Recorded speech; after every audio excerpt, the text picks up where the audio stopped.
السلام علیکم ناظرین، پی سی ورلڈ نیوز سے میں ہوں ردا سندھو۔ راولپنڈی میں ٹریفک وارڈن سے دوران ڈیوٹی ناروا سلوک اور مزاحمت کرنے والے 3 ملزمان اٹک سے گرفتار ملزمان میں بشیر حسین، صبا بشیر اور روبینہ بشیر شامل ہیں۔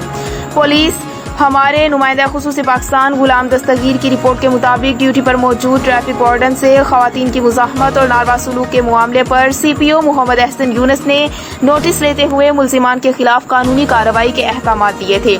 ایس پی راولپنڈی ڈویژن نے ملزمان کی گرفتاری کے لیے ایس ایچ او سٹی کی زیر نگرانی ٹیم تشکیل دی اور ملزمان کی گرفتاری کا فوری ٹاسک دیا تھا۔ وارڈن نے غلط ڈرائیونگ پر ملزمان کی گاڑی کو روکا اور چالان کرنے لگا تو ملزمان نے مزاحمت اور ناروا سلوک کیا تھا۔ قانون کی ریٹ کو چیلنج کرنے اور وردی کا تقدس پامال کرنے جیسے جرائم کو برداشت نہیں کیا جائے گا۔ سی پی او